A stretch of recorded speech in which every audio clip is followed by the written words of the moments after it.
इस वक्त की बड़ी खबर शिक्षक बहाली से जुड़ी हुई निकल के सामने आ रही है, जहां सरकार ने पटना हाई कोर्ट में जवाब देकर कहा है कि वो शिक्षकों के नियोजन के दौरान जो 4% दिव्यांग छात्रों को आरक्षण देने का जो प्रावधान है उसे मान गई है। अब सरकार ने हाई कोर्ट में जो जवाब दिया है उसके बाद अब शिक्षकों को उम्मीद जगी है कि बहाली प्रक्रिया एक बार फिर से शुरू हो जाएगी। सरकार के नियोजन में दिव्यांगों को आरक्षण देने का रास्ता साफ होने के साथ अब बहाली प्रक्रिया शुरू हो सकती है। नीतीश सरकार ने हाई कोर्ट में आज जवाब देकर कहा कि वह दिव्यांगों को 4% आरक्षण देने को तैयार है। बिहार सरकार के महाधिवक्ता ललित किशोर ने पटना हाई कोर्ट में कहा है कि सरकार दिव्यांगों को 4% आरक्षण देने के लिए तैयार है। एडवोकेट जनरल ने पटना हाई कोर्ट के चीफ जस्टिस से कहा है कि राज्य सरकार ने हलफनामा दायर कर आश्वासन दिया है कि दिव्यांग उम्मीदवारों को 4% आरक्षण का लाभ दिया जाएगा।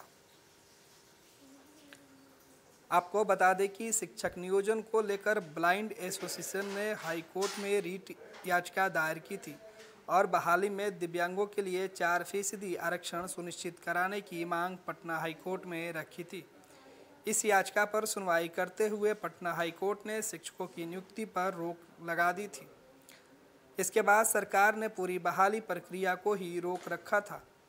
पटना हाई कोर्ट में आज एडवोकेट जनरल की तरफ से इस बात की जानकारी दी गई कि सरकार अब दिव्यांगों को 4% आरक्षण का लाभ देने के लिए तैयार है। बिहार में लगातार शिक्षक बहाली का मामला उठ रहा था।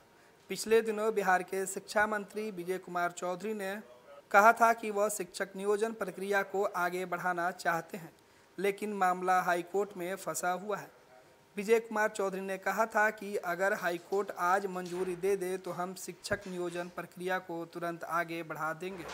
एडवोकेट जनरल ने चीफ जस्टिस से कहा कि वह इस साल मार्च महीने में ही मामले की सुनवाई तय की थी, लेकिन होली की छुट्टी और कोरोना वायरस के कारण सुनवाई नहीं हो सकी, जिसके कारण शिक्षकों की बहाली की प्रक्रिया अब तक नहीं हो पाई है।